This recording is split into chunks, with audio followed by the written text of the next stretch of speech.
આંતરજ્ઞાતીય સગાઈના મુદ્દે 5 પરગણા અવધિચ બ્રહ્મ સમાજ દ્વારા પરિવારના સામાજિક બહિષ્કારના એલાન બાદ લોકપ્રિય ગાયિકા કિંજલ દવે આખરે મૌન તોડ્યું। કિંજલ દવે આ નિર્ણય લેનાર આગેવાનો અને લોકોને અસામાજિક તત્વો ગણાવ્યા। તેમણે સ્પષ્ટ શબ્દોમાં કહ્યું કે જે લોકો દીકરીની પ્રગતિ નથી જોઈ શકતા તેઓ જ આ પ્રકારનું કૃત્ય કરે છે। કાંકરેજના શિહોરી ખાતે સમાજની બેઠકમાં કિંજલ દવેના પિતા લલિત દવેને આજીવન સમાજમાંથી બહાર કરવાનો નિર્ણય લેવાયો હતો। જો કે કિંજલ દવેના સણસણતા જવાબે આ સમગ્ર વિવાદને નવો વળાંક આપ્યો છે।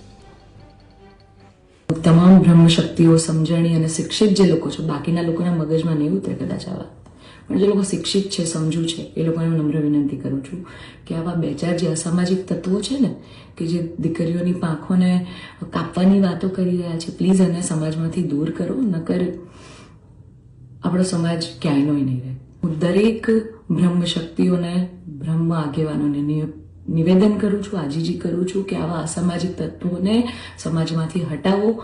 જેટલા પણ લોકો હવે મારા પરિવાર વિરુદ્ધ કંઈ પણ પોસ્ટિંગ કરશે, કમેન્ટ કરશે, એમના વિરુદ્ધ હું કાયદેસરના પગલાં લઈશ। ત્યારે નાતના જ કોઈક લોકોએ મારા પરિવાર પર ચીટ કર્યું, અમને અંધારામાં રાખ્યા।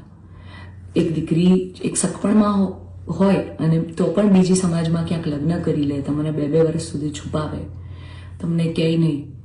તો જ્યારે આ આફત આવી ત્યારે મેં નક્કી કર્યું કે ભાઈ હું આ રિલેશનમાં નહીં રહું। દેશની દરેક દીકરીઓ પોતાના જીવનની શરૂઆત કરે છે, મેં પણ એક શરૂઆત કરી છે। આને પહેલાં તો કોઈ વિશેષ મોટો મુદ્દો બનાવવાની જરૂર નથી। અને આવા જે અસામાજિક તત્વો છે કે આમ કરશું, નાત બાર કરશું, અરે ભાઈ તમને 5000માં કોઈ પગાર પર નોકરી રાખવા તૈયાર નથી, તમે તમારા ઘરનું અને તમારું સંભાળો પહેલાં તો। અને આવા અસામાજિક તત્વોને, તમામ બ્રહ્મ શક્તિઓને, શિક્ષિત અને સમજણા જેટલા લોકો છે, એમને મારી વિનંતી છે કે આવા સામાજિક તત્વોને તમે દૂર કરો સમાજમાંથી।